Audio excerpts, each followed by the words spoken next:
shoes last night to see if he was barefoot. Is that still the case? Is he barefoot? Because I know on Facebook somebody posted a picture of these could be his shoes, or is that so he is presumed to be barefoot at this point? What I can say is that his mom says all of his shoes are accounted for at the house. I'm not going to say that he's barefoot. All right. Allegedly! Hello everyone and welcome back to my channel. This is Lady Freedom here coming at you with another raw narrative. Here's a brief disclaimer for tonight's show. Let's watch.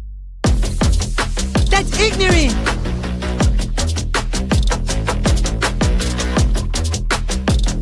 Allegedly, that's ignorant! Ignorant!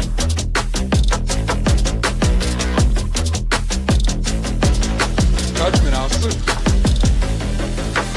Oi, you read my thoughts. You've got the shinin. You mean shining? Shh, you wanna get sued? Judgment, Alston. You just use that shin of yours to call me and I'll come a-running. But don't be reading my mind between 4 and 5. That's Willie's time. Hey, yo, boss. I love him when he does that.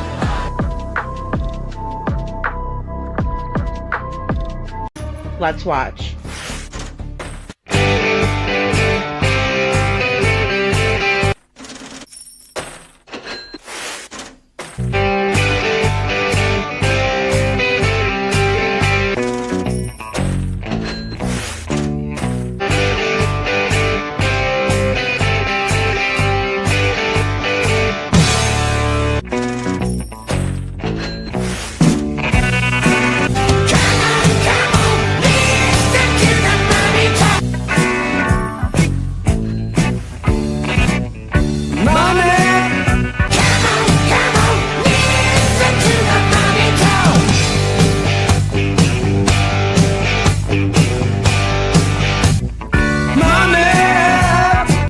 Don't get me back to good bullshit.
Hello everyone and welcome back to my channel. This is Lady Freedom here coming at you with another raw narrative, and it's so good to see all of you guys tonight. I'm sorry, this was supposed to be Saturday Night Live, but it went a little bit over because I went over to Lolly's and lost track of time. So good to see you, Scarlet Begonias. Thank you so much. I love your name. I love your name. Scarlet Begonias and a touch of the blues. Hey Cinderella. Good to see all of you guys. Little Miss Sharon, so nice to see you. We have Mama. Mama, I'm sorry again that I'm on so late, but I'm glad that you'll watch the replay, and thank you very much for that. And then I saw Megan Els, also Show Poodles, Ann Reynolds, good to see you. Also Michelle and Irony Rose. So good to see all of you guys tonight. And Yeah, shout out to Lolly. Her chat was so nice and welcoming. A lot of familiar faces too, so that was always really nice to catch up because I don't get to catch a lot of lives. But somebody had told me that she was on, and I was like, okay, well, I'll come over and watch for a little while. And then I was like, oh, I lost track of time. But I did want to talk about something special that I was working on today with a few of my mods. And shout out to Hey Jude. I feel so bad because again, I came on so late tonight. And I understand that I am a night owl and I do stay up late. But I needed a coffee even tonight. I was like, oh boy. But I wanted to come out with this, and I'm usually off on Sundays, and so I wanted to just make sure that we could, go over this, get some of your feedback too, and then also, did I pull that in or did I not pull it? I did not pull that in. This is the one number, right? Or excuse me, address that we can send letters to. But then I was also sent over this live for Crime Time Buzz, and one of her mods posted this as well. And I could always, put it up later in the show too. Just let me know if you wanted to jot it down or take a quick screenshot of it. But that's Bill Lee, right? The governor. And I think those are good places to start, right? So if we started with, people writing here, letters here, and then people writing letters over here to the sheriff's office, because I know we were talking last night and they said, well, several people were telling me, I should say it like that the addresses for the emails are not going through if you don't live, or they won't consider them or something like that. But a handwritten letter, I believe they will, and I think they have to. That's just my opinion. But either way, it would be bringing awareness, even I guess if they took it and threw it in the trash, but I don't think they would do that.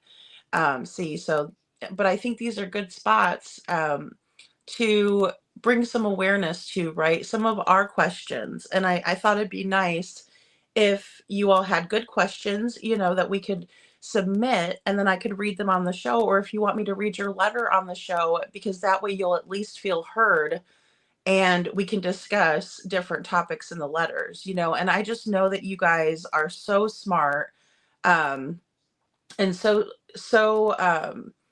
involved and care so much that I bet you can come up with the best questions, right? And I was even trying to come up with some really good questions that maybe we can get an answer for. You never know who might read the letter and who might thank you, Cinderella. That's what I was thinking, that we'd have to handwrite them.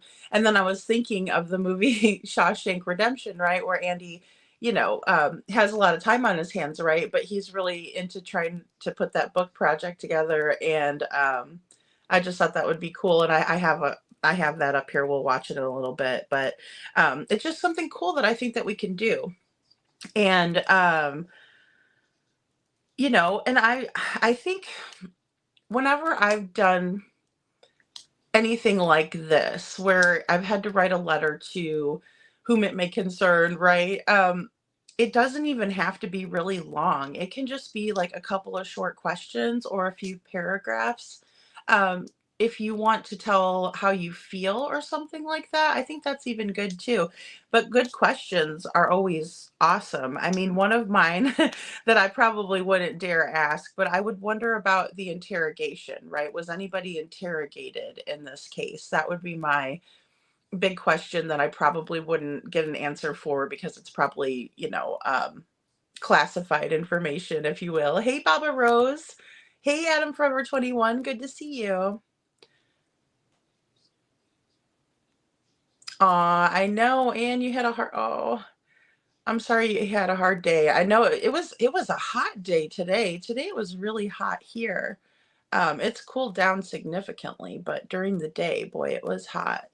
And I think, writing these letters is a good thing, because I think it will spark more interest too. And I know that there was also the statewide list that I shared. I need to put that into kind of a video format as well. And that way, because it kind of says all of the bigger officials that we could get on phone calls with. And I think any little bit of that can really help build awareness, especially state to state. And Cinderella says, I, for one, do not want my letter read. If people need to be heard, they should have them, or they should read them, have them read, in my opinion. Well, yeah. And, I mean, I don't even think most people really expect a response back. I think most people, Cinderella, and I agree with you. I think that most people probably just want to be able to put that into the right people to get some sort of an action done, right? And hopefully, oh, hey, Tom Chat Cafe, good to see you. And hopefully it'll get in the right hands of the right people, right? Or it'll annoy the shit out of them and they'll just do it like in the movie, right? Please stop writing letters, right? And that's another outcome that is possible if they get enough letters. So, but I think that, like, even some of the questions on the show, what I would like to do is kind of a special segment where we do we the people want to know, right? Where is where is Sebastian Rogers? Sorry, I just saw something popping on my feed there. But so yeah, I mean, I think it's something that's positive. I think it's something that people, even if they don't get a response back, will probably feel better after doing it. And it's something, because I know a lot of people in the comments were saying that they have been writing in, which I think is great. And then some people said they've been calling in, and then other people were kind of discouraged, I could tell, that were writing in and didn't really get the response back, or didn't feel heard. So I thought, that is important for people to be heard. I really do think that we can make a difference with our voices for Sebastian. I think he needs that. I think that Seth should never feel like he's the only one, right? That it's all on his shoulders. Like, I hated hearing that.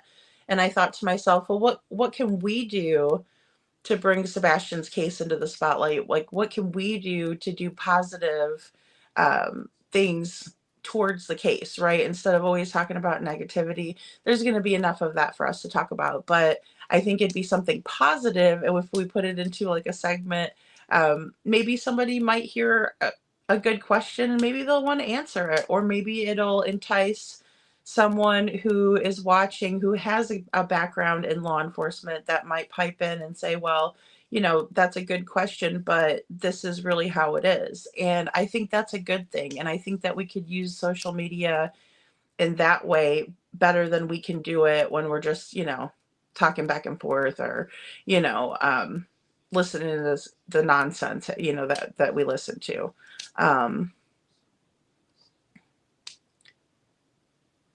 Anne says, I'm not good at writing letters. And, I mean, I don't feel like I'm the greatest at writing letters either. But I think it's effective, and I mean, I would help you with it, Anne. I would definitely get on the phone and help you with it. So, and, it's something where you could even, like, write it out. Like, I could type it out and you could just tell me what you wanted to write and that sort of thing. So, it's definitely a joint effort, but it's something that's good and positive. It's it's a plan of action to do some good, rather than, always focusing on the negative, because I do understand that in this situation, we're all frustrated, right? It's been so long, but I think if Seth could see that we are making that effort, then it'll make him feel like he has a little bit less on his shoulders. So I think that's something positive that we can do. And if you don't want to participate in that necessarily, and you want to participate in the segment, and you want to say, if whatever we call it, we the people want to know, ask Sumner County or something like that. And we'll just, we'll mull over the questions ourselves, of course, but I'd like to hear what your questions are for law enforcement, right? Because we're talking about how law enforcement maybe hasn't been doing the best job, but I want to know why you all think that. And I also want to know kind of what you would like to ask them, because they've been so quiet, right? The last press conference was April 2nd, 2024, and we haven't heard really anything since. The 6-month mark, they came out on, forgive me if I'm wrong, Facebook and maybe X. And so, and they announced the $50,000 reward brought forth by the FBI, but we didn't hear anything where, there were reporters, like a press conference, right, that could ask them questions. Now, Sheriff Craddock did email back Dateline recently, so that was more recent. And he said that he was searching for answers and that he was searching for justice, right, for Sebastian. And he said that he's working hard for that outcome, for pretty much everybody involved, is basically what he said in a nutshell, or how I interpreted it, in my opinion. Michelle says you might run into being told follow the chain of command. Well, and that's very possible. That is very possible. And I think that's why it's good to write the governor too. And when I saw that on Crime Time Buzz on Jay's channel, I thought, oh, that's a great idea, to involve the government too, because I was mulling over, well, who should we start with? But I think that, it's good to start with the sheriff's office because they have the jurisdiction, but then also, there are higher up, right? Everybody's elected in, but there's other officials that care about social issues that we could bring this to the attention to. And I'm not saying they probably don't already know. I'm sure they do. But if they don't, we could always remind them gently, because of course we're all human. Life moves really fast. And, there's only so many hours in the day. There's a lot of kids out there that are missing. Sunday's National Missing Children's Day, right? It's so sad that we even have to have a National Missing Children's Day. Lily and Jack, they're still not, they still have not been located. So it's just, it's sad. And if we could spread some awareness about Sebastian, because I don't think that at this point his case should be classified or going cold. I just don't. And I don't know if that's just like a feeling that I'm having. Again, I'm not law enforcement. But yeah, spell check is good. Sometimes spell check could change it to something that's like, totally different, Oh, Scarlet Begonia says, when does Tennessee consider it long enough to ask for help from other agencies? I don't know that. I don't know the answer to that question. It's a great question. And, in my opinion, I would think that there's no certain time frame. It's up to the agency who has jurisdiction. So in this case, Sumner County. I don't think there is kind of like a statute of limitations, I guess you would call it, on that. Like, for example, I don't think it works like, if you didn't solve the case in 5 years, then you hand it over to the next agency or anything like that. I think more or less they have to choose and invite them in, and they could keep it forever, which is my understanding, and is sad, especially if we don't think that if we think that there's corruption, that's where we can get into kind of a sad spot, right? Because we could think, well, if there's corruption, then they'll keep the case open forever, and then nobody will be able to get further information on it, and it'll just go cold, right? And where did Sebastian go? Nobody's kind of looking into it, although it's still open, which hinders the public, right? Because once the case is closed, then you could probably get more information. You can, FOIA. Their system there works a little bit differently, and we always have to consider that. Cinderella says they do not have to be long, a couple of paragraphs, even just a sentence. Yeah, absolutely, Cinderella. Concerns, sign concerns citizen, or thank you for your consideration. Those are always good kind of words to use too. And then also, you know, speaking from the heart. Just like whenever I know a lot of us sign the petition for change.org, and so we're kind of used to doing that a little bit to a certain extent. A lot of the higher entities, you will have to address them in certain ways, or they like to be addressed in certain ways. But I think, just like I said, and I totally agree with what you said as well, that just even a short little you know paragraph or a couple of sentences would make a big difference. And if you're getting somebody that is, a very direct person, or a personality that is kind of like straight to the point, that works for everybody. Because even if it's somebody like me who does enjoy a little bit of fluff, or does, use a little bit of fluff in the writing, if you're more to the point, you're going to get a bigger audience, because all of those people usually are, especially the businessmen, the politicians, and things like that. They're very direct, and, kind of don't really like the fluff in this unless they're doing the fluffing, in my opinion.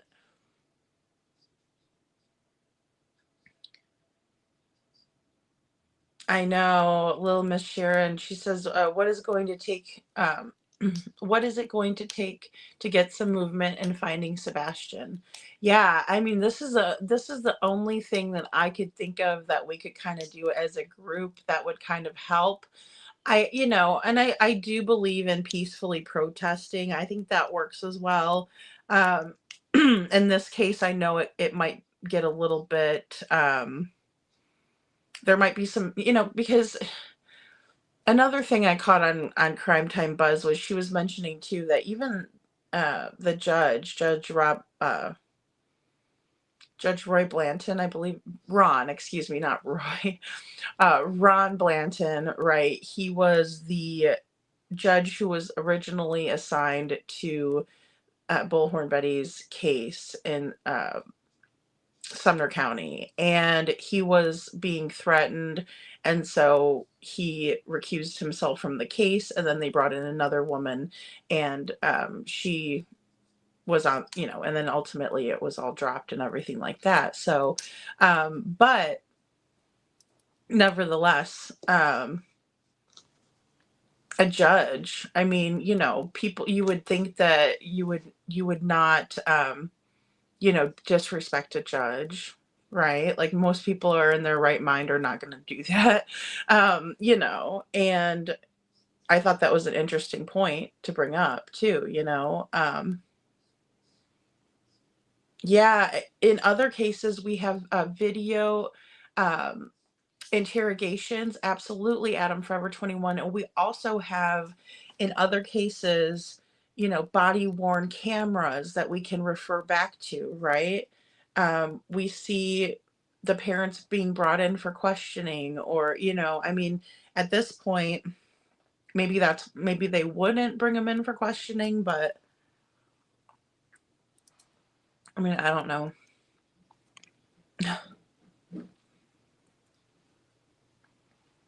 And Town Chat Cafe says, I have a question.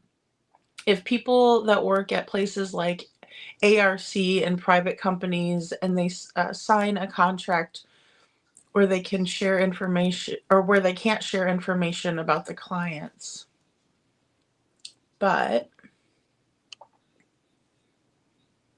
if they have Sebastian, wouldn't they be called something like, "Oh, I am lost for words," like harboring a missing child or something like that? Yeah, absolutely, Town Chat Cafe. And I can't discount that theory.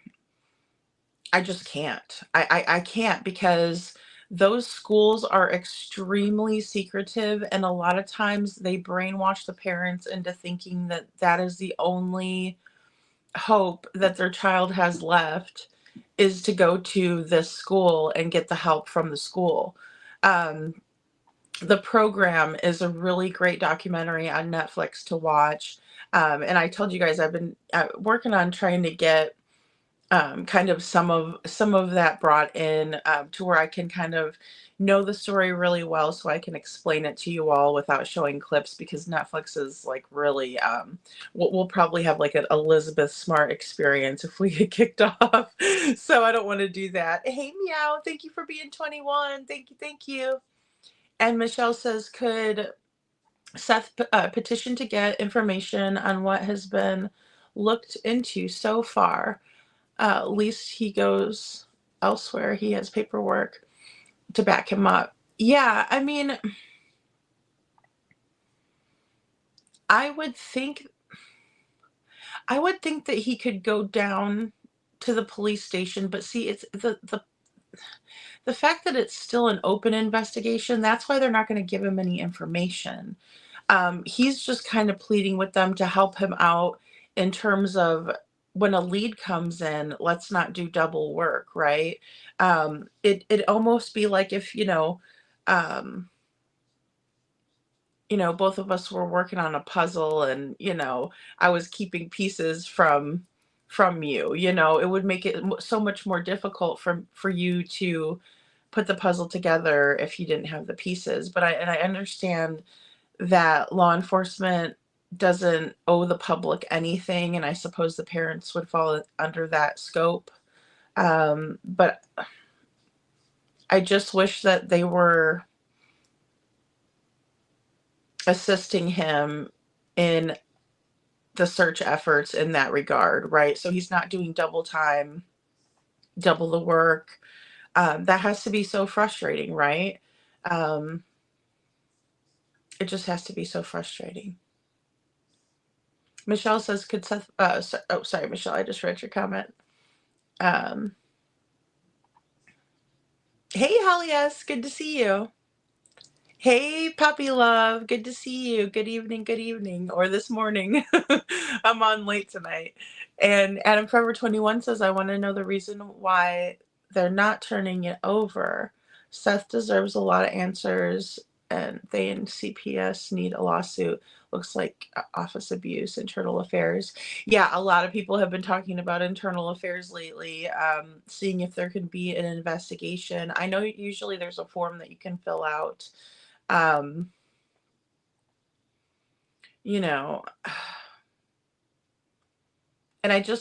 it would be really, really nice if they would at least come out and clear Seth. Hey, Anna Marie, good to see you. Hey, Mama Risa, good to see you. Add a flyer in with each letter. Yeah, that is such a great idea. Mama Risa. Thank you. Yeah, and that's how we could just spread awareness around, because I'm telling you, and that is the best idea, because once somebody sees Sebastian smile, that is it. That is it. They want to know more. They're like, who is this young man? And, what's going on?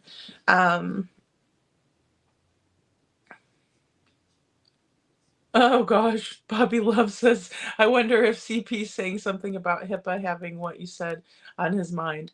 Oh, my gosh. And that was just so ridiculous. And then, later on, he tried to, make sure that everybody knew he was right about HIPAA. And it's like, Katie was sitting right next to you. What are you talking about?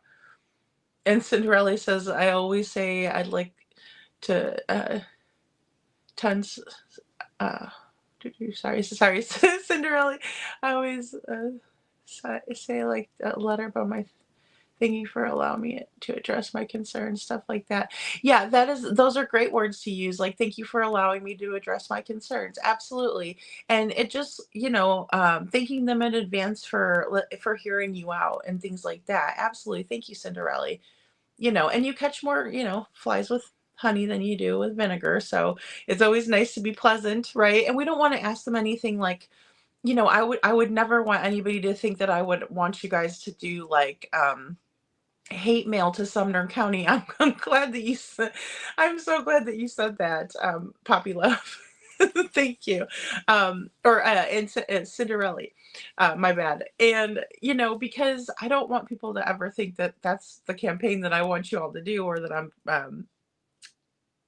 trying to say that we should do, right? I think it should be more like smart questions, because I know you guys are super smart. That's why, and some of the questions we've even talked about tonight are great questions, and they're not rude, right? They don't come off as like accusatory or do your damn job, because I know a lot of us feel that way. But I think if we and even thank them for the work they've done so far, right? Because honestly, when it comes to the search, now we talked about yesterday, I mean, obviously, I think there were things that they needed to tape off and treat it right. Like, it could be possible crime scene, it could be possible abduction, it could have been a possible, foul play, right? Those three scenarios are the possibilities that you really have when this happens. He went missing out of his home, according to his mom and stepdad. Nothing was wrong with the house, everything was intact. And,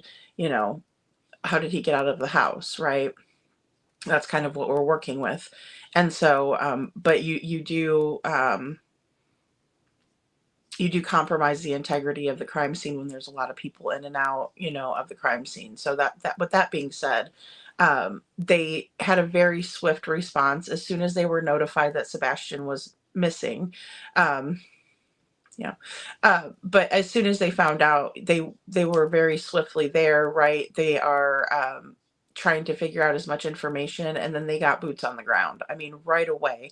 So they had the drones, the fixed wing, all of that. I probably don't need to tell you guys, unless some of you are new here or new to the case, but we all kind of know the lengths that they went to, right? And then they searched the 5-mile radius around. They searched the home, I think it was 10 or 11 times. I know 10 for sure. Bringing in the dogs and things like that. And see, that's what would happen, Adam Forever 21. Yeah, if corruption, someone's keeping it stale. Yeah, or keeping it quiet to where nobody can really do much, with it. Holly S says, yes, the program. Also look up Ellen's School. I will. There was another one too. And maybe Meg could, if Megan's in here, because I know there was another school, and I'm trying to think of what it was called.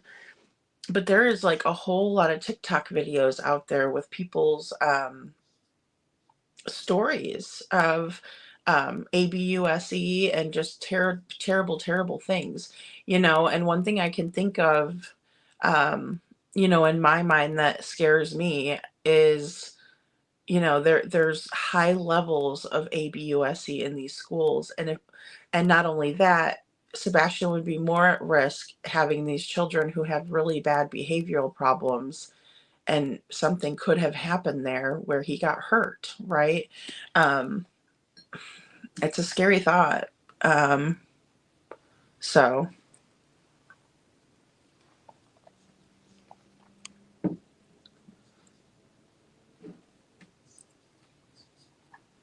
yeah, well, and I think that's what a lot of people want us to believe, and I think maybe that could even be a narrative that would be pushed by the Proud Feet, in my opinion. And I mean, and in all honesty, it would be nice to think that Sebastian is safe at a school somewhere, right? That even though maybe it's not the best place, it's not his home, his dad's worried sick about him, but at least he would be alive, right? At least he would be here with us on this planet.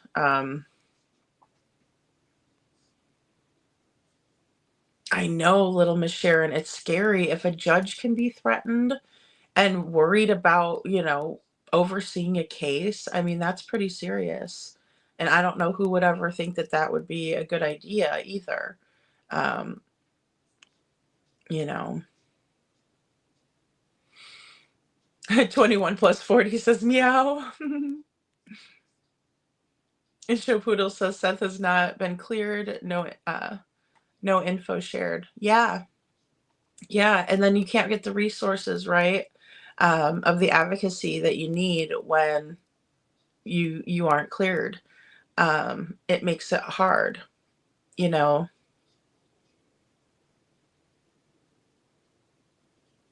Oh, Holly S, I saw something pop up about Harmony, and I didn't click on it. Um, I read Harmony Montgomery's bio mom was awarded over $2 million because of CPS failures. Pocketbook hits at all. These agencies learn from it, in my opinion. Absolutely. I think that's the only way that you can get some sort of justice, right? In that regard. Well, that's a win because, I mean, whatever judge decided to give little Harmony to a guy looking like Adam, you know what I mean, is beyond me.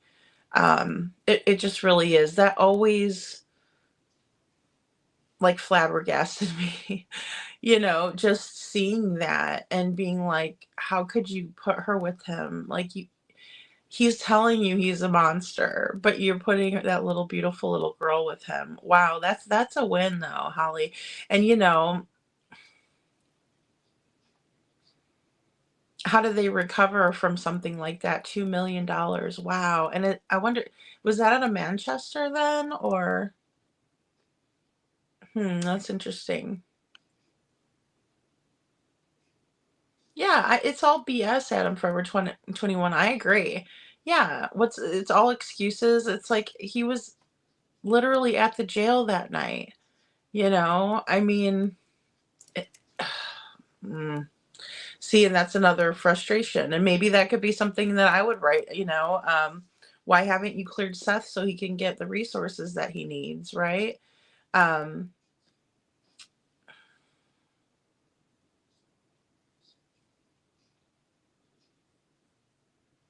and Town Chat Cafe says, what do you think about what Poppy Love mentioned, what CP said about HIPAA? I know he mentioned about Sebastian's. Now, are you guys talking about, because I know he had mentioned HIPAA in the beginning, and then I know that he recently brought it up again, and he was like, "Oh, I was right about HIPAA. I can't tell Sebastian's medications." And it's like, yeah, maybe you can't, but his mother was sitting right next to him. But I don't know if you guys are talking about something different. Possibly. Well, when it comes to that anyway. Hey, Napanoch Father, good to see you. And Poppy Love says, we all thought he didn't know what he was talking about, but we didn't know about the alleged ARC place, and that could hold HIPAA. Oh, not giving information, considering that type of medical care and at home. I see what you're saying. Yeah. I get it. I get what you're saying now. Yeah, because HIPAA is basically something that the medical professionals are bound to, right? So like say because I took CNA classes when I first had my daughter and stuff like that, and I was a CNA for a little while. So you're bound by HIPAA when you're working in the medical field. So me as a CNA, I would have been bound by HIPAA, and that would be not to share any of the patient's information, and that sort of thing. I am bound legally, being an employee of whatever entity, the hospital, wherever, the nursing home, wherever you're working for, right? And it's all about medical. So I mean, if it's a true medical hospital or operating under a medical hospital type scenario, then you could be bound by that. The workers would be, but most of these places are not really like as they seem. And I don't know about the ARC, or the ARC. Sorry, I just shortened that. I'm not sure. It's probably ARC. But yeah, I mean, HIPAA is just basically what medical professionals are bound under, or medical workers, and because CNA is a certified nurse's assistant. It's just like the lowest one on the totem pole, right? They do not clear him because that is how they are preventing other resources for Seth, like the Cold Case Foundation, etc. Show poodles, I mean, it hinders them working with Seth. It just does. I wish it wasn't like that. I wish it wasn't true, but you're absolutely right, in my opinion. You know.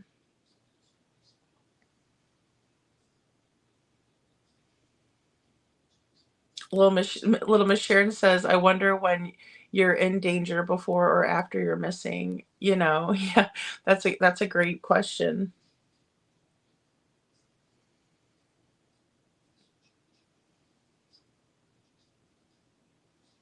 Oh, I didn't hear that. Hey, YouTuber, good to see you. Um, I did not hear that, Town Chat Cafe, that there's a connection to Israel. He could very well be in our home in Israel. I did not hear that.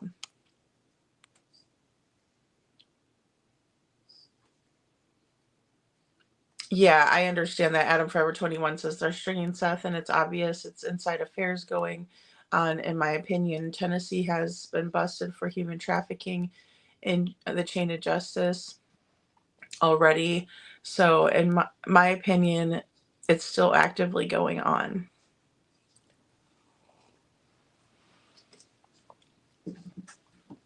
Yeah, and I mean, that's been a huge factor. And I think that's what really brings me back to what may have happened with Summer. Um, it really brings me back because, like you said, Tennessee's been busted for human trafficking so many times, right? And even recently, right? Adam Forever 21. Yeah, I mean, that's spot on in my opinion. Thank you. Okay, in Texas, Meg says, um, Mary Dell Achievement Center. And aren't they always those weird names like Mary Dell Achievement Center? What does that even mean? Is that a school? You know what I mean? Like they make it seem like a school. You get like awards of achievement, right, in school. Weird. Thanks, Meg. I mean, is it hot in Texas? It's hot here too, meow. Like really, it was humid today and hot. Like the sun was really hot. Um, Duh, the sun is really hot, but I'm just saying it's hot here, hotter than I'm used to. And Megan L says they have a whole survivor support group on TikTok from recent stays to some people dating back 50 years ago. 50 years ago. That's wild, That's wild. Yep. Tennessee had a bust a few months back for trafficking ring. Yep. What the hell? Mm-hmm. Yeah, they did. I do remember that as well. I do.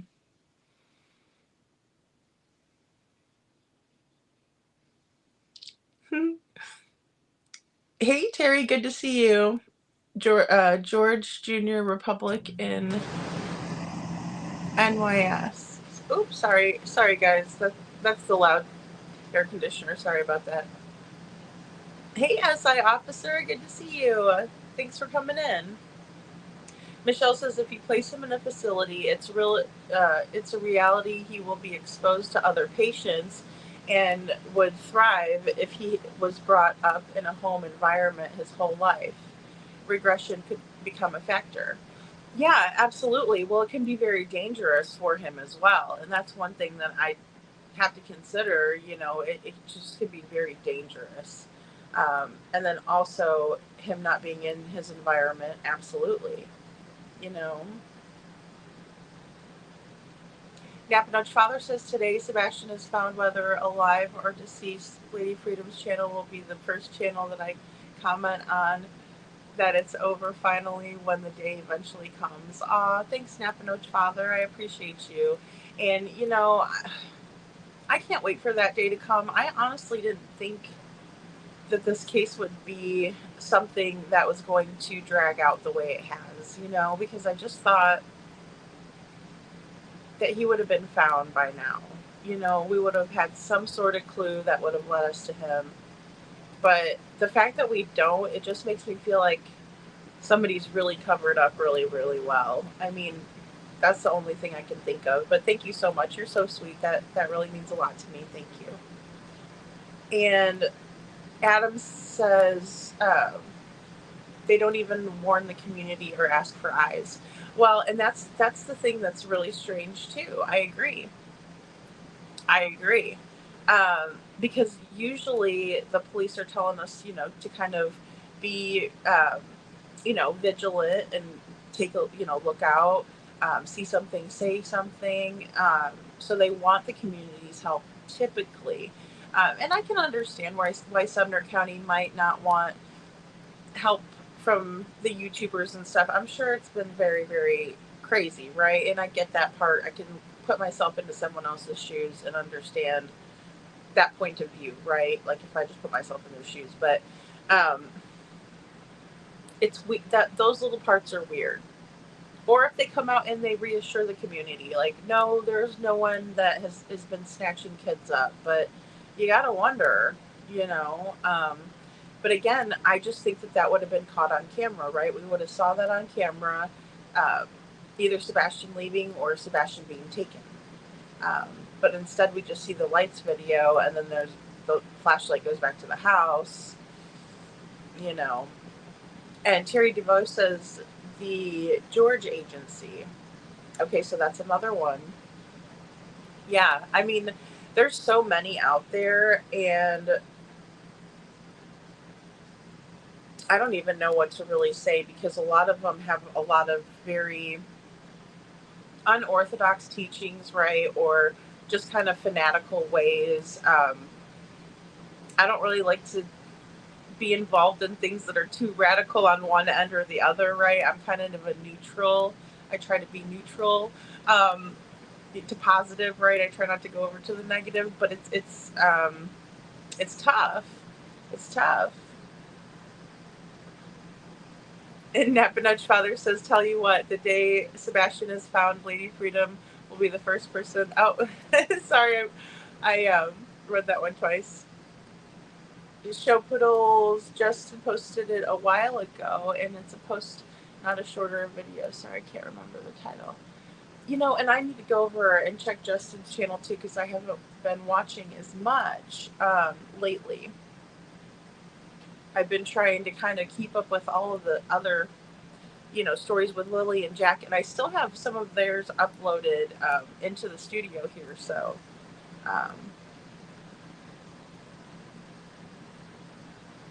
Michelle says you can't take a child like Sebastian, who's been raised in a home environment, then place him in a facility environment due to reality of being around other patients and regression could take place. Yeah. I mean, and I agree, and I think that somebody would have said something by now, which that's why it makes me think bad, like I automatically think bad. Hey, Hopeflo, it's good to see you. Good to see you. Michelle says, I worked as a CNA medical assistant off and on since I was 17, and I have seen many facilities over the years.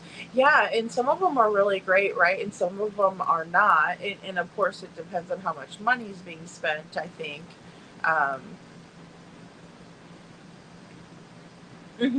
Yeah, that was my understanding too, YouTuber, that Seth had planned to do the online school with Sebastian. That's why they were on the waiting list too, because of Seth's work schedule and that sort of thing.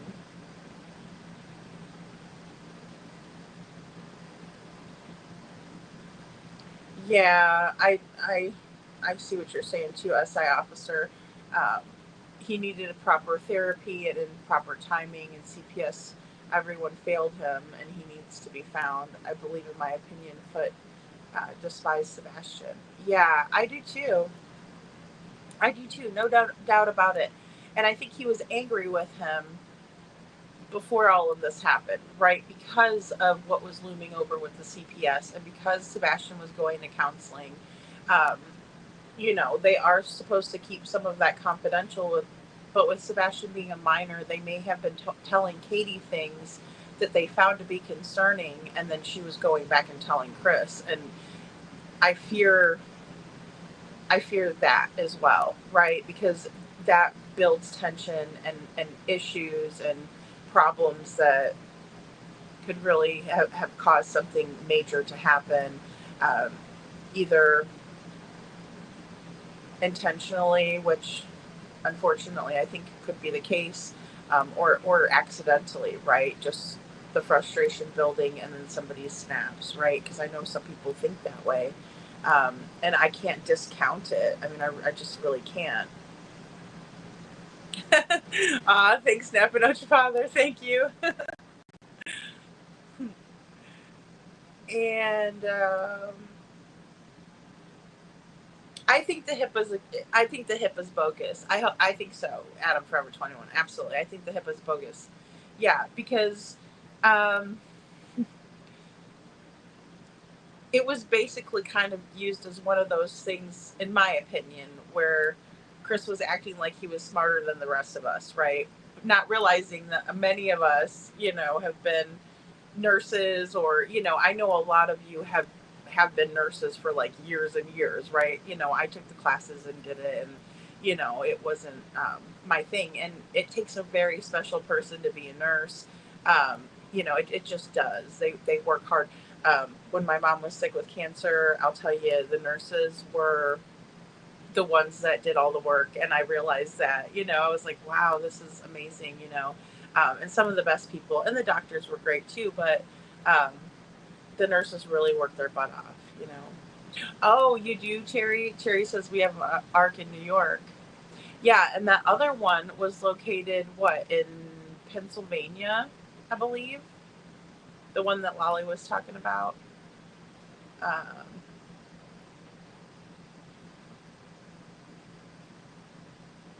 Yeah. Adam Forever 21 says, since he's a minor and she's his mother, she's the HIPAA approved representative. Yeah, she can release anything she wants to the public about Sebastian's records. Yeah, I believe that too. And I mean, it wasn't anything people were asking, I don't think in a bad way. They were just kind of trying to figure it out because she had said the medications had switched over recently and things like that. So they did a change up.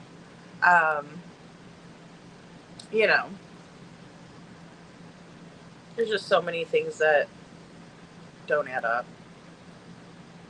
SI officer says, I check for the status every morning when I open my eyes first thing. I want closure for Seth. I want us to find Sebastian. I absolutely would be ecstatic if what I think or know is wrong and he's alive. Yeah, absolutely. I mean, that's the best case scenario that we can hope for, right?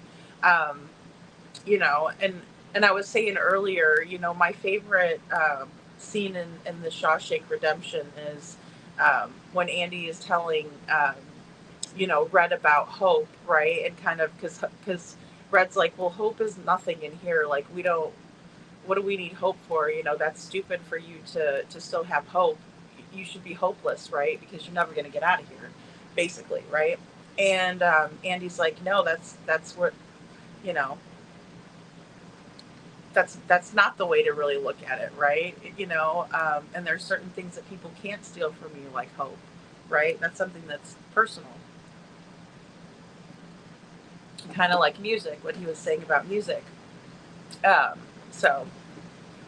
I like to stay on the side of hope until,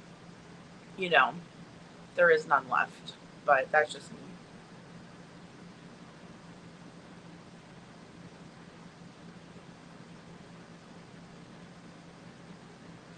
Well, absolutely, show poodles. Absolutely. When law enforcement creates a void by not addressing things, that is what creates chaos, in my opinion. Well, and it does create a lot of speculation, right? But it's just human nature for us to fill in the blanks, It just really is. It's just like with anything, It's kind of like if I was just to come, to somebody and be like, they'll say, how you doing today? And I'm like, oh, I'm fine. When somebody says that they're just fine, it opens it up to, you know, maybe things aren't great, right? And, people will want to elaborate. And if you say, well, I just don't want to talk about it right now or something like that, it's going to leave people to speculate, right? It's going to make them think, okay, well, what happened? Did she have a bad day? Because most people want to help. Is there something I can do, right? But you're going to be filling in the blanks, right? And that's kind of what we're doing. We're saying, how can we help? What can we do to find Sebastian, right? Because we can all identify that as the most important thing that needs to happen is we need to find Sebastian. That's when we'll have the answers that we're looking for. God willing. God willing. But you're absolutely right, Show Poodles. It just creates that chaos, that void right there, right? The filling in of that blank. And that's just what our brains do naturally to process things through and to make sense of things. So when we do that, it's not to be intrusive or nosy, although some of us are nosy, and that's why we like true crime. But in the same way, it's more or less to kind of process through the information that we're gathering to understand it. And then also, a lot of us want to help.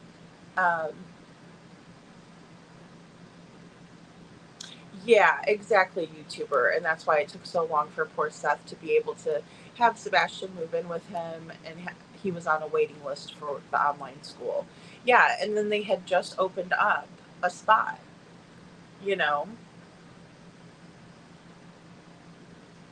Anne says, I still say that Sebastian is in North Carolina somewhere. I believe that picture of that kid here in Grandfather Mountain was him. Yeah, there's people out there that think the same thing, Anne. They do, and I've heard people say that too, because I know that lady did get rid of her Facebook and all that. An SI officer says Seth really needs to take action and sue every agency, hold everyone accountable. It's not going to help in the case of Sebastian, but Seth is deserving of answers and holding people accountable. I agree, SI officer, and I think that getting some type of justice is what Seth deserves ultimately. He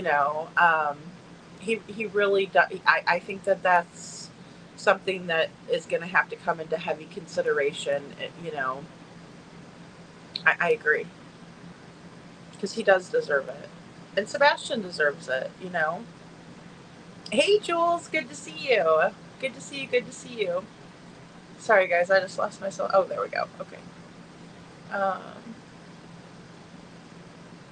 Town Chat Cafe says, remember that one boy I sent you a video of that was in the school in Indiana? Yes, I do remember that. I think I sent it to you a while back, and he looked like the boy you saw on the news channel.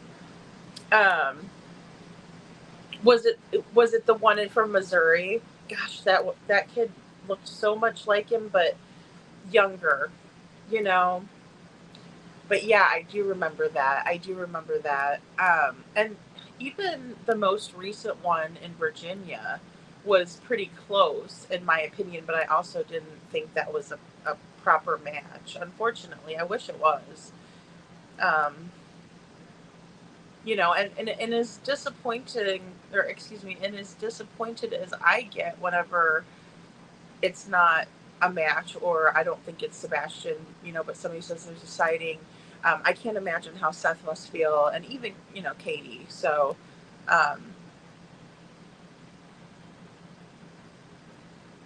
they would need records, I would think, Terry, but some of these places are very hush hush, and they don't require anything to get the kids, and they even come and take the kids in the middle of the night.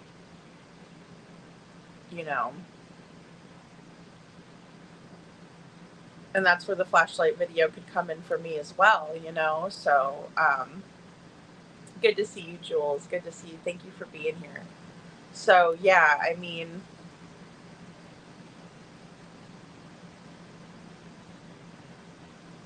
okay, thank you, Jules. Yes, there is an ARC in PA outside of Harrisburg, PA, state capital.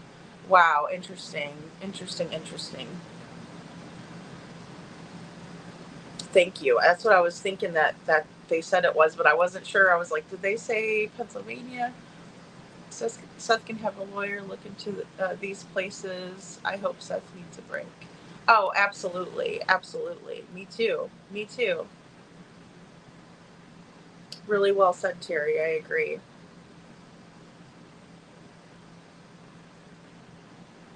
Oh, okay. Philadelphia. Thank you. Thank you. Thank you. Thanks, Jules. Oh, I'm sorry. I stayed corrected. It's outside of Philadelphia. I just double checked. Thank you for double checking. I don't know why I was thinking PA to begin with. But maybe because, yeah. Okay. So Philadelphia. Thank you. Thank you. Thank you. Okay, guys, so I'm going to go ahead and play this. Of course, the air kicks off. I'm going to go ahead and play this really quick that I uploaded here. So just bear with me.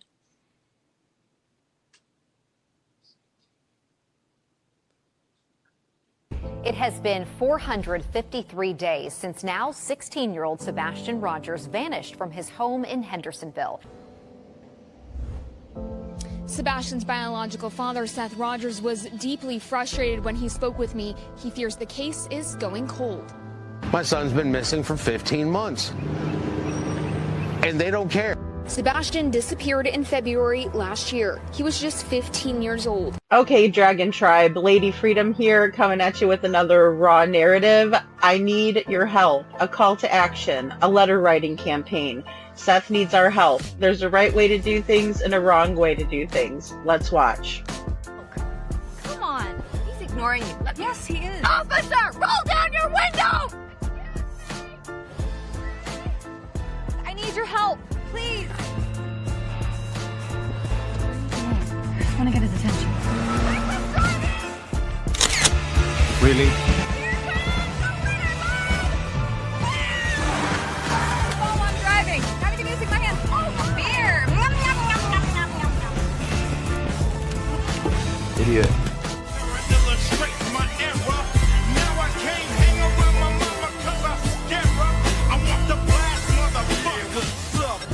I'm totally topless.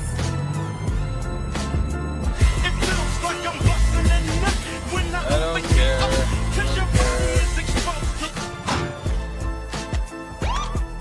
What the fuck are you doing? Are you crazy? I'm sorry, I need your help. What's all this? You tell me, fuckstick, they're all addressed to you. In response to your repeated inquiries, the state has allocated the enclosed funds for your library project. This is $200.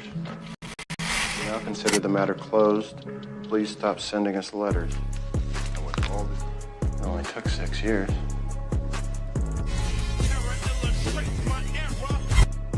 From now on, I'll write 2 letters a week instead of 1. I believe you're crazy enough. Now I'm gonna go pinch a loaf.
The last press conference on the case was more than a year ago. I would love to see them actually conducting more searches. I'd like to have some communication on the tips that have come in just with me, so that I know that when a tip comes in, I'm not following up on what job they're supposed to do. Seth says only one detective is actively assigned to the case and that he is often left to chase down the same leads also sent to law enforcement. We need more than just one set of eyes on this case, but it all falls on my shoulders to ask people to help find my son. My son means something to me. These people should be doing their job. In his push for progress, Seth says he's reached out to lawmakers and is even drafting federal legislation aimed at reforming how child protection agencies and the Amber Alert system handle missing children's cases. It's a federal oversight law on places like CPS, DCS, the Amber Alert, getting it redone, and taking it out of people's hands that don't care about the children. According to the FBI, an estimated 460,000 children are reported missing in the U.S. every year. Seth says every one of those cases deserves attention, including Sebastian's. A parent demands answers. We demand answers because our heart is missing. He is my world. I need him. I need him back with me.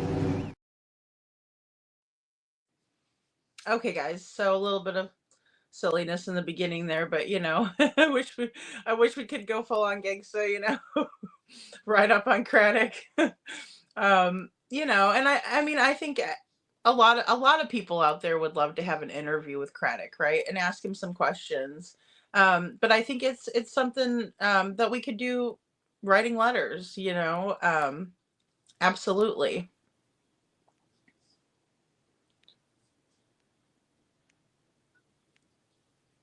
Oh, sorry guys, I got lost in the chat here. Yeah, and I mean, you know, looking into the places too, you know, I would think the police would kind of be able to track some of what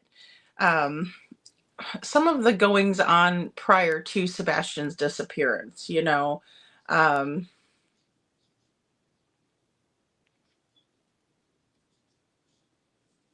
Adam Forever 21 says, you know, with all the town cameras, that 3 a.m. car radius would have been a process of elimination of its area, but they say it could or could not be significant.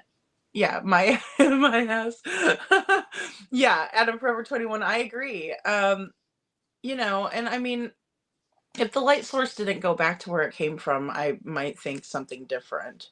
But just the mere fact that it went right back to where it came from, it just leads me to believe that someone went back to the house. Whoever was, you know, came from the direction of the house went back in that same direction.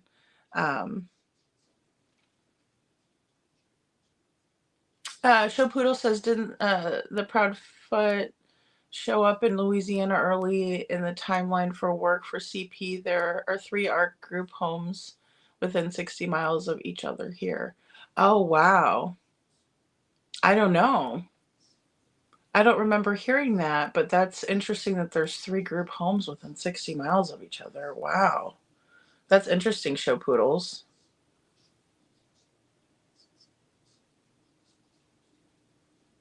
Yeah. Well, that's the thing. Little Miss Sharon says surely cameras caught cars somewhere between 3 a.m. and 4 a.m. as well around the Sox. Yeah. Well, it was also said that Chris's truck was around the Sox, in my opinion.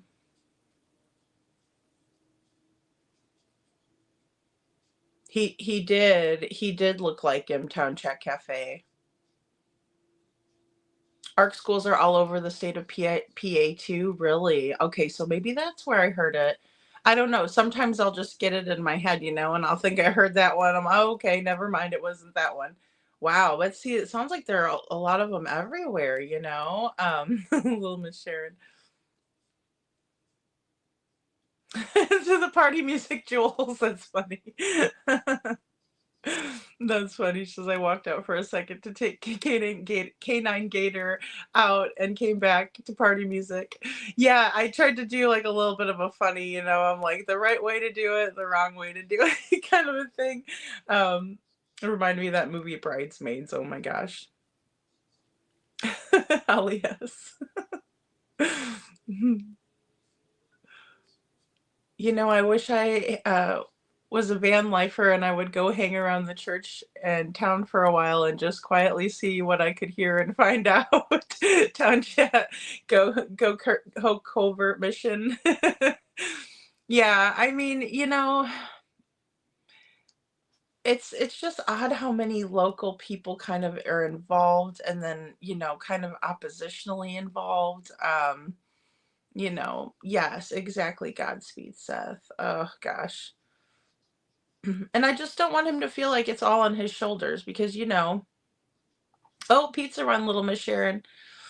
Because it's really not. There's a lot of people that are supportive, a lot of people that want to keep Sebastian's name out there. So I don't ever want Seth to feel that way. SI officer says they needed to get camera footage of the vehicles, descriptions, and routes that night in hopes of leading them to answers. Yeah, absolutely. Absolutely. And I get the neighborhood was very dark, Yep, pizza party. Oh, yell over the US, including Israel now too. Oh, wow. Oh, yeah, all over the US and in Israel. See, I didn't hear about the Israel one. That was the first time when you said it at Town Chat Cafe that I thought or that I heard of that. I wouldn't think of Israel being a spot. Um, oh, Joel says, I have wondered if any Teslas are in the area. Teslas have a Sentry mode, which means the cameras are on and recording, just saying, oh, wonder if any were parked in the area that night. Yeah, really, that's smart. I don't know. So they just kind of record, huh? Wow. I've heard that before too. Whose case? I think it was Riley Strain's case that people were talking about that because I have heard of that. Thank you, Jules, for reminding us too, because that's interesting. I mean, that could have been a way for somebody to pick up, something. Hey, C. Taylor, something in the area. Yeah, I'm trying to think back if I ever saw anything in the, news footage.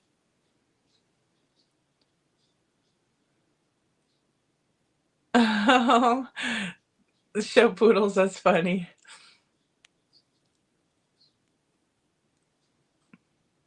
Yeah, see, I've heard of that too, Town Chat Cafe, and allegedly they have private homes too. So he very well could be hidden in one of those private homes too, as well. But I honestly feel is under lock and key somewhere, hidden forever. Yeah, and those places are a place to hide people out. They just are. I mean, I can't discount that. That is something that is, I mean, very highly talked about in these documentaries, with real people accounting for these things, not just made up and things like that. So it's,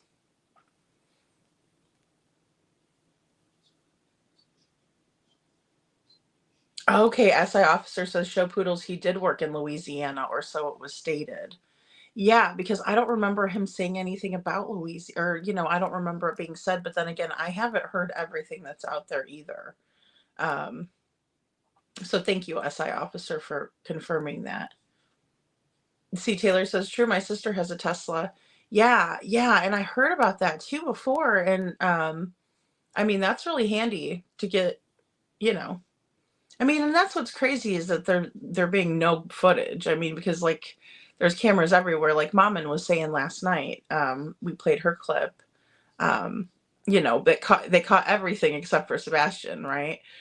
Tennessee Nurse says it may be blurry, but the keypad would have shown up on a camera if someone had tried the front door, CP. Yeah, exactly. He did say that. He said, it still would have picked up from the Ring camera across the street. He definitely said that. Yeah, thank you, Tennessee Nurse. I mean, and these are the things that we're just going off of his statements, that's been like a really big kind of strategy, I guess, on covering this case for me is just been going over what they say, because they have better answers than anyone. And even Seth, because he was at work all night, right? Katie and Chris were the ones that were on the phone, arguably, I'm sure they could kind of track that back and things like that. So Oh, see, Joel says I have a Tesla and it always is in Sentry mode when it's parked. Yeah, so just in case somebody like comes up and tries to do something, right? Vandalize or steal it or something like that. Yeah, that is really handy. That's cool. I didn't know they had that feature. Well, I mean, I heard of it before, but you reminded me of it. So, um, yeah, and I didn't realize that it kind of still runs. I didn't know if you had to kind of set that mode or if it was something that it automatically does. But it would make sense if it's parked, so it can keep an eye out. But I think it was Riley Strain's case that somebody mentioned that and said, was there any Teslas parked? I think it was his case. Um, Town Chat Cafe says, according to what Crime Time Buzz said, that TBI agent said that where he is, he's not coming back from. Yeah, I definitely heard that, Town Chat Cafe, and that was very unsettling. Very unsettling. And how would they know that? And why hasn't there been arrests on that, Mm. An SI officer says, I'm also curious as to the night that a particular vehicle went back and forth every half hour, X amount of times, wondering if evidence was disposed of in a storm drain or anything of that sort. Yeah, I mean, I know they stuck cameras down there originally, but I don't know if they ever went back, and they could have done that. They could have very well have done that. Yeah. Yeah, that's interesting, SI officer. Yeah, Show Poodle says this. I wonder how he ended up in the state of all places. Yeah, it is odd. I mean, I guess he would work anywhere with a crane, but yeah, I agree, Show Poodles. Uh, Jewel says I have a Tesla and then I have a 08, an '08 F-150, total opposites. That's cool though. Those F-150s are really nice, and so are Teslas. They're very, very nice. Well, especially like you don't even need to have like, a club or anything. Oh, hey Butter Biscuit, good to see you. So nice to see you. And Couponing, good to see you, Super Sleuth. Aw. Welcome in, everyone. And Tennessee Nurse says Chris also stated that if the back door was used, we would have heard it. So according to Chris, it sounds like it was the garage or he never came home. Yeah, I agree. Well, and then we thought about possibly they could have used like an interior. I still can't find any verification if there is a way of a crawl space exit, right? Through the house, I mean, like a little trap door or something like that. And they could have maybe pulled them through there and out. I don't know. It's just so hard to tell, But yeah, I mean, and I don't know. He made that statement a couple times in there too. He said we would have heard something, and then he also said everybody would have woke up, and like everybody. I mean, I guess people could argue, he was talking about Katie and the dogs, but then again, I don't know. I don't know if I want to believe that.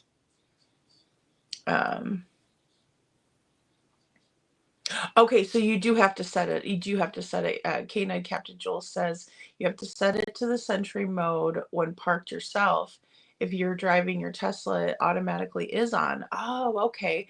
I have my cameras on all the time now, especially with people doing dumb stuff with Teslas. Oh, absolutely. Well, and the higher dollar car would be like, something that people would go after, right? Just so that way they could, take something of value instead of, so yeah, that I don't blame you. If I had that feature, I would have it on all the time, just in case, just in case. Thank you. Thank you, Jules. Hey, Lady for Justice, good to see you. Good to see you. Good to see you. And Michelle says, why is that TBI agent not getting immunity and coming forward? They knew this info from the beginning. Why are the Proud Feet not in jail? I know. And it makes me wonder that too, Michelle. It's unbelievable. Thank you for being here. Yeah, it's crazy, in my opinion. Somebody needs to come forward and say something. They just do. They do, because people know more. Somebody knows something. They just do. Adam Forever 21 says, I think Sebastian's pic needs to be our profile pics in Facebook. That goes a million places, friend and friends all over. Yeah, I changed mine. Well, Town Chat Cafe made a really beautiful banner that fits, I hope I'm saying it right, that fits like right into the Facebook banner part. And then I changed the photo as well. To Sebastian on mine too, and because I think that's such a good idea, and then she did such a beautiful job. I was like, oh, I have to do that, and it fit just perfectly in there. Oh, cool, crocheting lady for justice. Oh, that's awesome. I wish I could crochet. I really do. I'm so bad at that. I've tried. I got like one little square, and that was it. And I was like, oh, this is horrible. Yeah, I'm curious to know about that Tennessee nurse. Butter Biscuit says, I wonder if a neighbor has on camera how soon his bedroom light came on after they came home from the Texas Roadhouse. Yeah, I would like to know about the activity in that regard as well, Butter Biscuit. That's a great question. So, was what lights were turned on? Because obviously it was dark that night earlier, right? Because it's still February. We hadn't hit daylight savings time or anything like that yet. And with that being said, they would be, having the lights on inside the house. That's so true.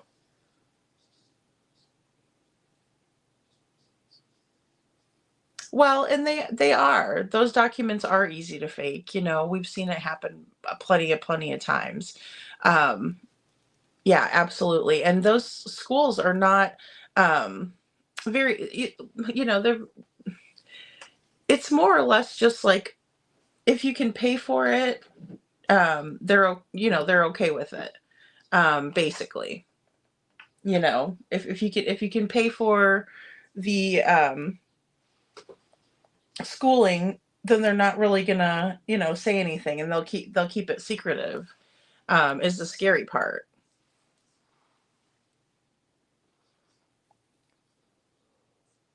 And they could have Sebastian there under a different name, I mean, most definitely. Michelle says, I was thinking that Mob did a scale of the house and found access doors about 4 feet in height to get to the crawl space. Okay. Thank you, Michelle. I didn't have a chance to watch that one, and now you just jogged my memory about that too. I remember people saying that he had made a video on that, so I have to go look. Yeah, because that's interesting. I mean, 4 feet is a good amount, right? Hey, Unicorn of Hope. Unicorn of Hope says there could be, or there could very well be a trap door in the utility room for the heating system, as under the crawl space in the south, they're mostly heat pumps. Thank you, Unicorn for Hope. Yeah, or Unicorn of Hope. Thank you very much. I appreciate that. Because, that's what I was kind of trying to decipher. I know it's listed on the home, like whenever the home's been listed for sale, even, before they had bought it, it called it, when they said basement, it says crawl space. And so I was trying to figure out if that meant, that there was ample room underneath or something like that. And then I was thinking of a trap door. So thank you so much. Because, yeah, I read something about that too, how, all of the home utilities are usually located if you have something like that type of setup. So thank you so much. And Jules says, I've spoken with 2 of the TBI agents in the past. Well, one everyone has seen the screenshots of for sure. Yes, absolutely. And neither of them said anything to me like that. Yeah, thank you for verifying that too, Jules. I mean, you know, it's just a shame.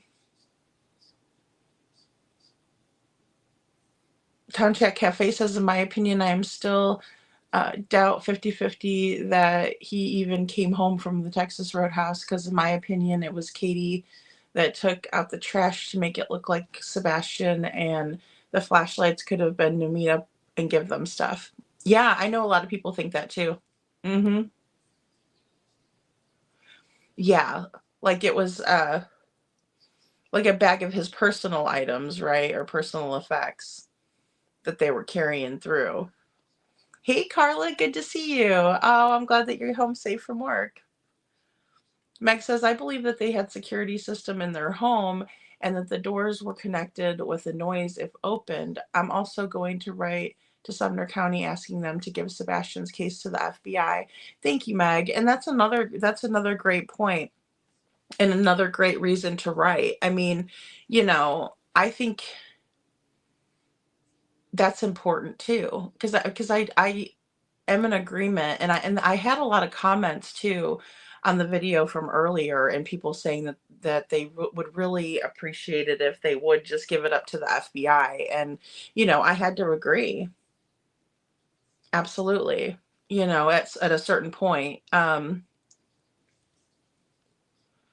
think to mix it up a little bit, that should be maybe like one of the rules, you know. If it's unsolved for what, 2 years or something like that, hand it over if they can. I don't know. Maybe that's unrealistic. Oh, and Joel says, and then I first talked to them back in March of last year. Yeah. See, and goodness sakes, it seems so long ago, but it's flown by. Even more so if they have no information on the case. Yeah, Meg, because that would, you know, I would think that then the FBI would get involved, and then they would, you know, be finding that information out and that sort of thing. I do. I think that would be the best thing that could happen, really. You know, and just the fact that the stepfather was working across state lines, I would think would change things a little bit. Mm-hmm. Oh yeah, Joel says, Megan Els, remember my call with CP, he said upgrading their security system. Well, and even Nina was like, don't you have cameras, you know?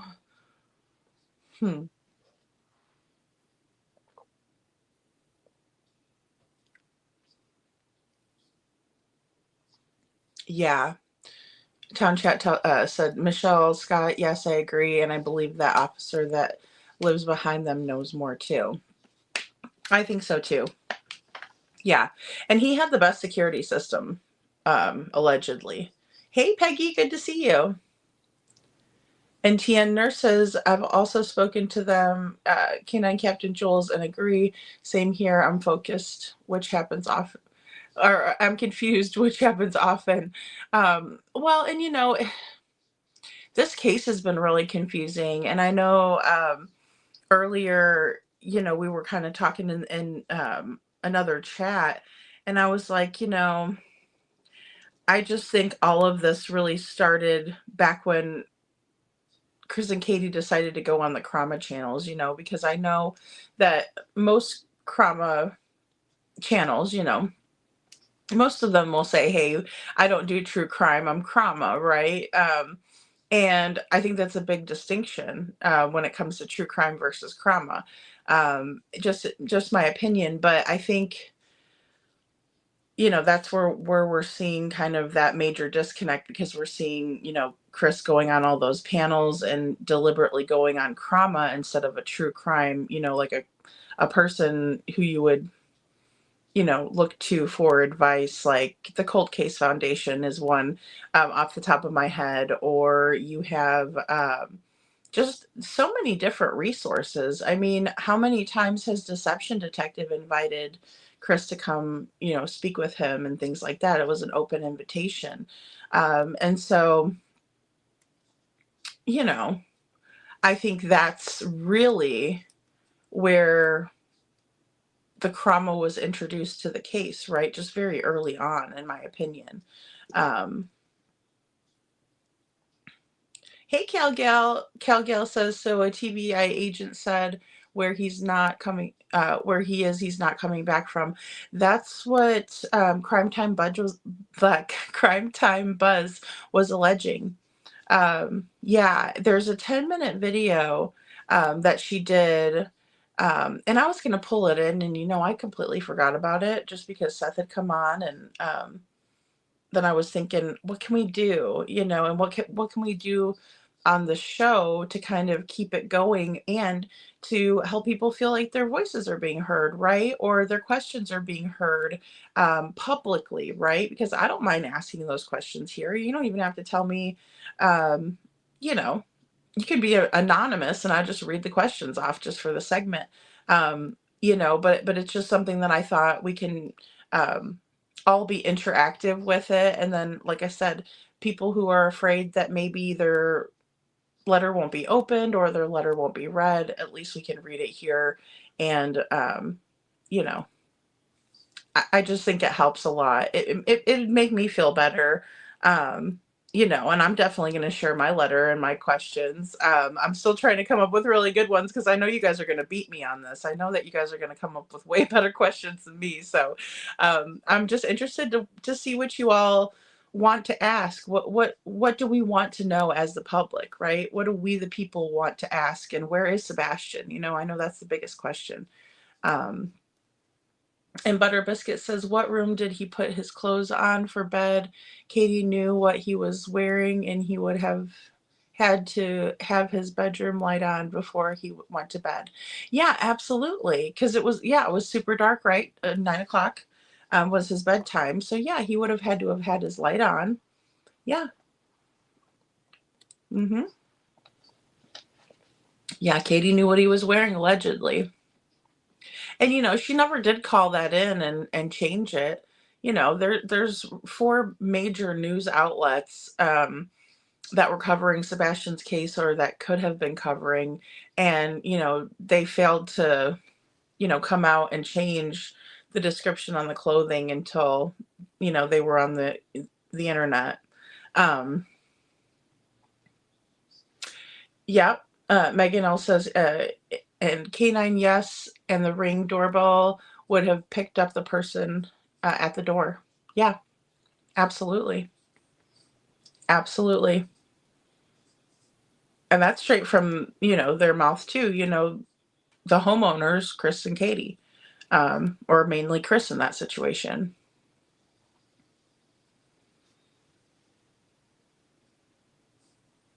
Yeah, absolutely. Yeah. We can definitely do that. Town Chat Cafe. It was really great, really well done, and then also just the green and everything. I thought it was awesome. So yeah, I could definitely do that if you guys want to email me, and just in the subject line say banner, and then I'll just send you the banner over, because it's just really really well done, and it fits perfectly. Like, it's right there for Facebook. Yes, she did, Megan Nels. Yes, you did a great call with him. I can't wait for all of it to come out. Same here. Yes, absolutely. Well, and that's one thing we do not see, this behavior. It's not normal. How Chris acts is not normal, right? We saw, Gabby Petito's stepfather. He went there and represented the entire family, identified Gabby's remains, right? He went up to Grand Teton. We've seen a lot of really good step parents, so I would hate to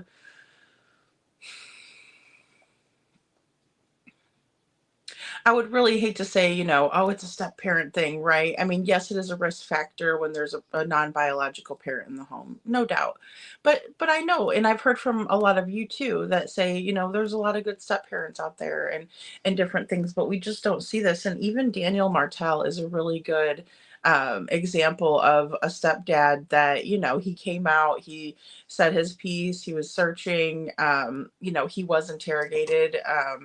And allegedly, to the best of my knowledge. And there's a lot to be said about that. There really is. But he hasn't come out, and they've gotten blamed, but you don't see him coming out and going to the trauma channels and being crazy and acting out or anything like that. None of that has happened. Hey, Vic, good to see you. Thank you for being number 58. Thank you.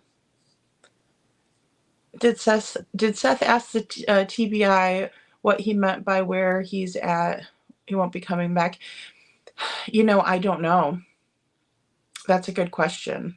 Oh, welcome back, SI officer. Hey, social butterfly, good to see you.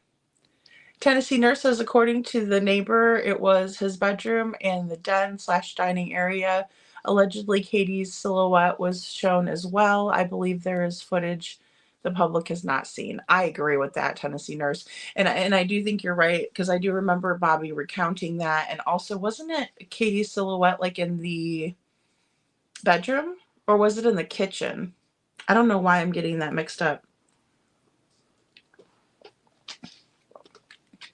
But I do remember that being alleged.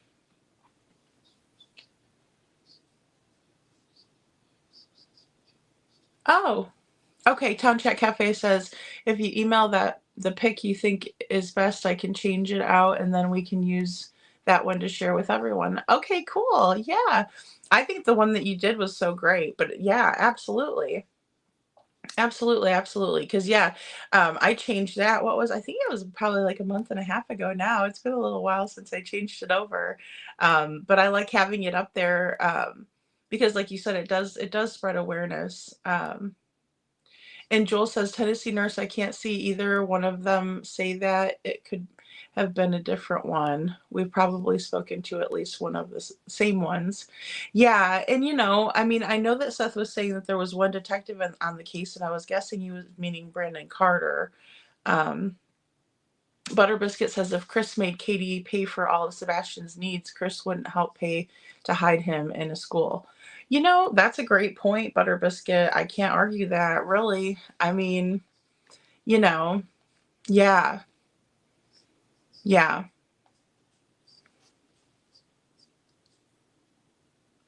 Yeah, because if he wasn't willing to do that, I can't see him doing paying to put him somewhere. And I just think that Chris really did not like Sebastian, and I hate saying that, but I mean, just the things that he said. You can't like somebody and say things like that about them, right? It just shows the disdain and the contempt. Lady for Justice says each homeowners association would have a complete blueprint of each house built in the neighborhood. Yeah, I was even searching to see if there was like a blueprint that I could find, like even of, just because that was phase 1 of Victoria Place. To my knowledge, or when I did this research, that's what I kind of came up with. SI officer says, yes, they need to check crawl spaces, the door up in the attic, etc., even a bunker, in my opinion. Well, I was wondering about that too, because, with the military background, SI officer, I mean, that's a great point. And Tennessee nurse says, I believe we spoke to the same ones 100%, Jules. Oh gosh, I mean, you did so well, and that's the thing. I wouldn't know what the hell. Oh my gosh, I'd have been biting my tongue so bad, I'd just been sitting there stewing for, and then I probably would have been like, okay, this is it, and I'd say something, you know what I mean? Because it's hard. It's hard. Yeah, you did sound uncomfortable. And, he's just good at making people feel uncomfortable, you know? Um, yes, yes, Canine Captain Jules, please. Yeah, we got to chat about a few things for sure. Yes, absolutely. Absolutely. Yeah. And I mean, there's just been so much in this case and so many different, like, ins and outs and different turns, that we weren't expecting. But I think a lot of that is just exactly to confuse the situation, um, and distract. And Carla says, so it was TBI that made the statement where he is, and we can't bring him back. Why? Why can't they bring him home? Send dog to get him then. I know, Carla. I agree. I know. And I can't believe, I wonder which one said that. Well, it doesn't matter. I guess it doesn't matter who said it. You know what I mean? Really, at the end of the day, but if somebody said that, a TBI officer. An SI officer says, I'm curious as to whether or not the niece came back to the house. Yes, took the garbage out and was in dark clothing and mimicked his walk. I agree, SI officer, because it was really, really cloudy. Kind of whether or not the niece was with them, and Katie was adamant that she wasn't. No, just me and Bubba left, BJ's, and she was really adamant during Heather Cohen's conversation, like telling Chris, no, we were the only ones, and so I don't know if he fell off script or something. And Town Check Cafe says, especially if she was wearing the hoodie over her head and the outside garage lights were purposely turned off that night. Well, and then they were telling Nancy Grace that they were off, and Katie said that, and then Chris is like, no, they stay on, and then she's like, oh yeah, they do, and I mean, and she's electrical, she's like very good at electric systems and things like that, right? And tech. Jules says, Carla, the first time I ever heard that was tonight. I don't know why TBI agent would say that randomly. Yeah, just randomly say that. Yeah, I see. And that's why I kind of wasn't talking too much about it, just because I don't know what to think of that. It's kind of odd, right? I mean, thank you, Carla. Thank you for being number 53. Tennessee Nurse says, I was completely set on him making it home until recently. It's still leaning towards it, but not as strong as I was. Yeah, I get that. Because I have like a little inkling myself, just because of the meeting at the gas station that's being alleged, because it really could have happened, and that would have been a quick handoff time. And then, as we were saying before too with the cousin, that part doesn't add up. And it's crazy because we really cannot bank on anything that was told to us. So it's kind of like we might even be going on assumptions based on lies from the Proudfoot clan, right? And that's a scary thing to think about, right? So it's hard to kind of decipher. Oh, good. I did also request it too. I got back and received it. Good. Oh, good. SA officer. Almost a year and a half, respectfully hand this case over to FBI. Yeah, Meg. I mean, and I don't want to be disrespectful at all either. I'm not. And, also it's just frustrating too, because I could feel the frustration on their end, right? If I put myself into Craddock's position, or, the TBI, Brandon Carter, I can't with a straight face sit up here and be like, oh, they don't want to solve the case. I can't. I just can't. But I do think that it's time. I think it would be a good time to do it if they were going to do it. I believe he has Unicorn of Hope. That's a great question. Has Seth requested the U.S. Marshals? I believe so. Actually, I know Dog the Bounty Hunter did for sure, because I played a small clip from when Dog was on Vinnie Politan, and he was asking for the U.S. Marshals, because Dog was wondering if maybe it was like a trafficking or something like that. And then he was also talking about how if they do find other victims of trafficking, that they could show the picture of Sebastian to them and see if any of them recognize Sebastian, which I thought was brilliant, and that it needed to happen. But then Dog mentioned that the TBI is the one that would have to do that, because they're the ones that kind of, for lack of a better way to say it, intercept these victims, right? And take them, under their wing, or they're the ones that find these victims, right? And Poppy Love says, I agree, Town Chat Cafe. It looked like both KP and Sebastian had on the same tennis shoes. Yes. And she had dark hoodie on in the Texas Roadhouse. So I think if she pulled the hoodie on, same shoes, not fooling us, in my opinion. Yeah, absolutely. Their shoes are so very similar. Like, I mean, especially on camera, right? And especially on a dark, grainy camera. That's so true. SI officer says we need to write the governor, state capitol, and attorney general. Okay, let me get the governor, because I got, hold on one second, SI officer. I'm going to leave that up. I got this one from our friend Whispering Winds, Donna, from our friend Donna. I've talked to Donna in chats and stuff like that. She's a sweetheart. She posted this up, and this is the governor. So if you guys want to jot that down, but you're right, SI officer, I agree. We need to, the governor, state capitol, and then also the AG, right? Attorney General office. Those would be great places to add to the list too. Yeah, and I really think Sumner County too, because with it being a smaller police department, if we were to send letters there and they were to get a lot of letters, I think it would be a good thing. I just really do. I just really, really do.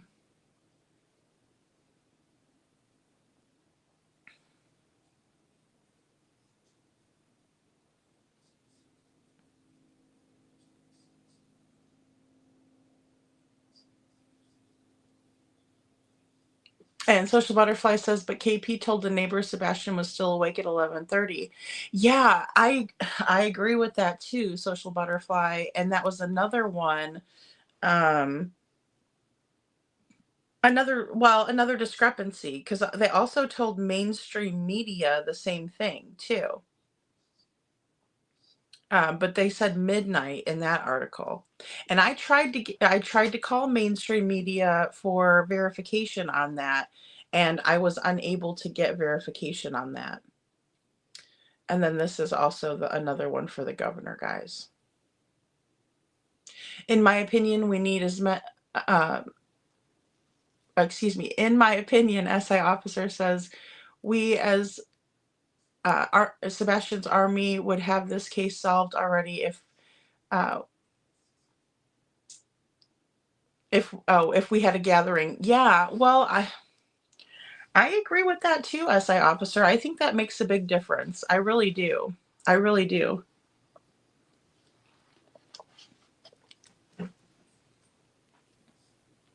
C. Taylor says Tennessee nurse 100%. Hopefully they're just gathering more evidence.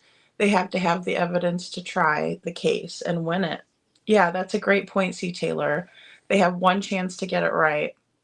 They do. They only have the one shot.